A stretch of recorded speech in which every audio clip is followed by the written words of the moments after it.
बात करते हैं कुछ वकला की। और कल एक वाकया पेश आया जिसके अंदर वकला ने इस्लामाबाद हाई कोर्ट पर यह हमला कर दिया। और यह हमला क्यों था, उसकी वजह यह थी कि वकला के जो चैम्बर्स थे जो गैर कानूनी तौर पर उन्होंने बनाए थे, ऐसा कहना था हुकूमत का, तो वो उन्होंने गिरा दिए। और जब ये गिराए गए तो उसके बाद फिर वकला ने एक तरीके से ये एक रद्द अमल जाहिर किया।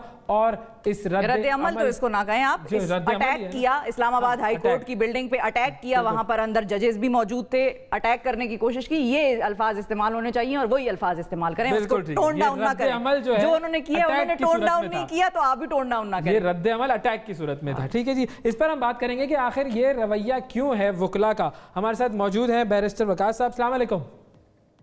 जी वालेकुम अस्सलाम। सर ये बताइए कि ये जो वकला का जो तर्ज अमल सामने आया है, जिसको अटैक भी कहा जा सकता है, जिसको रद्द अमल भी कहा जा सकता है, जिसको ये जो भी कह लें इसको आप, ये क्या था, क्यों था और ये जस्टिफाइड है या नहीं है? देखिए, किसी भी सेंस में किसी भी कम्युनिटी का मुतशद्दिद रवैया तो आइन और कानून के तहत जस्टिफाई नहीं किया जा सकता।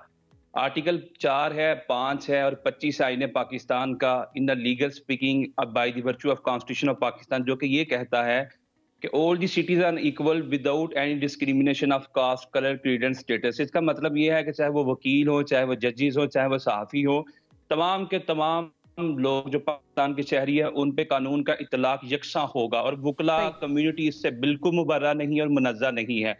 लिहाजा जो कल का इकदाम था, जो बैकलैश था या रिएक्शन था वकला का, इसको अभी थोड़ी देर पहले ही जो वहाँ के जनरल सेक्रेटरी इस्लामाबाद बार के अकबर सुहेल साहब, उन्होंने भी इसको कंडेम किया है। और इसके साथ साथ जो सदर की तरफ से भी अभी दोबारा उनकी स्टेटमेंट आई है और उन्होंने भी नरम गोशा अप्लाई किया है। और मैं ये समझता हूँ कि ये मुतशद्दिद रवैये हमारी सोसाइटी में क्यों नजर आते हैं, किस पे, और एक इसका जो रूट काज है या इसकी बैकग्राउंड है वो जानना भी बड़ा जरूरी है। क्योंकि इससे पहले 1 महीना कबल जो नए चैम्बर्स वहां पे इस्लामाबाद डिस्ट्रिक्ट कोर्ट्स में बनाए गए थे, वहां पे सीडीए ने कार्रवाई की और 25-30 जितने भी चैम्बर्स वो मस्मार कर दिए गए, वो गिरा दिए गए और उसमें बार का कोई रिएक्शन नहीं आ, चुके वो इंक्रोचमेंट थे।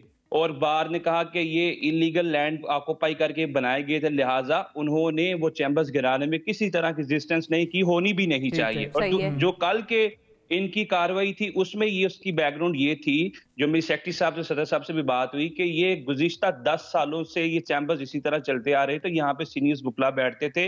अगर सीडीए ने कार्रवाई करनी थी तो जब ये चेम्बर्स बनाए गए थे तो हमारे साथ ताउन करते और बार खुद एक्शन लेती। अच्छा, ये जरा 10 साल का मतलब क्या ये है कि वो 10 साल का मतलब क्या ये है कि वो लीगल थे या वो इलीगल थे?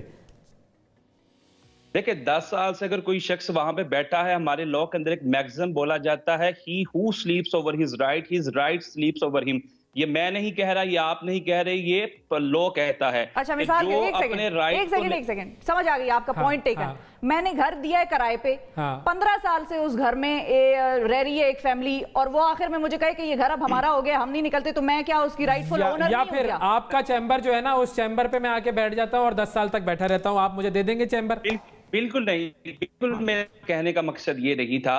मैं जिस एंगल में बात कर रहा था मैं आपको ये बताना चाहता हूं कि जब कोई शख्स किसी लैंड को अगर इलीगली ऑक्युपाई करता है, द वेरी फर्स्ट डे आप उस शख्स से वो जगह हाली करवाएंगे। 2 साल, 3 साल, 10 साल एक बंदा एक चीज पे बैठा हुआ है, उसे प्रॉपर टाइम तो दिया जाए। 3 वीक से ये नेगोशिएशन चल रही थी और बार के तनाजुर में अगर ये बात देखी जाए तो बार को बिल्कुल इत्मीनान में नहीं लिया गया। और जहां तक जजेस की बात गई, मैं समझता हूं उनके चैम्बर्स पे जो हमला किया गया इंतहाई अनफॉर्चुनेट है, काबिल अफसोस है। इस्लामाबाद के अंदर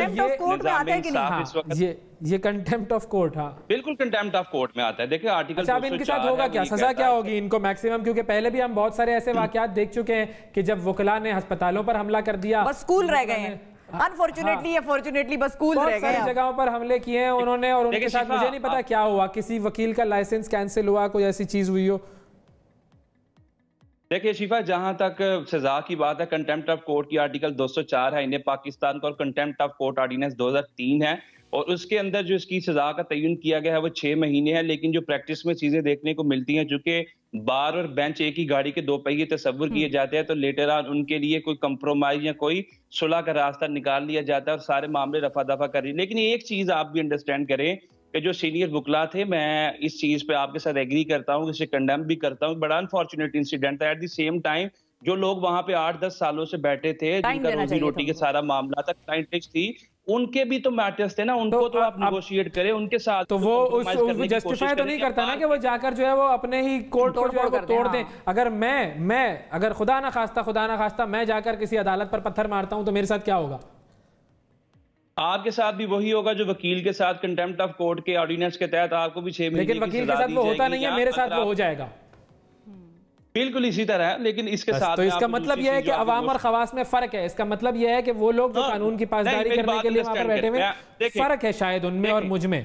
आर्टिकल 204 और सेक्शन 5 है जो कंटेम्प्ट ऑफ कोर्ट ऑर्डिनेंस की, उसकी एक प्रोविजन के अंदर अपोलॉजी का वर्ड भी इस्तेमाल किया कि अगर आप रिटर्न एप्लीकेशन देते हैं और अगर आपके जवाब जो है अदालत एडमिसिबल करार देती है तो आप कोई सजा भी माफ कर सकती है और उस गलती को भी दरगुजर कर सकती है। लेकिन दूसरी जो बात थी वो जरूर आपके गोशगुजार करना चाहूंगा कि इस्लामाबाद हाई कोर्ट पे क्यों हमला किया गया, चूंकि सीडीए के जो तरफ से अली जवेद नामी एक शख्स आया था, उसने बारहा इस चीज का जो इतराफ किया या बारहा इस चीज पे उकसाया वकला को कि हमारा इसके अंदर कोई लेन देन नहीं है, आप ठीक है। बिल्कुल सही, बहुत शुक्रिया अदा करेंगे। बैरिस्टर वकास साहब हमारे साथ मौजूद थे।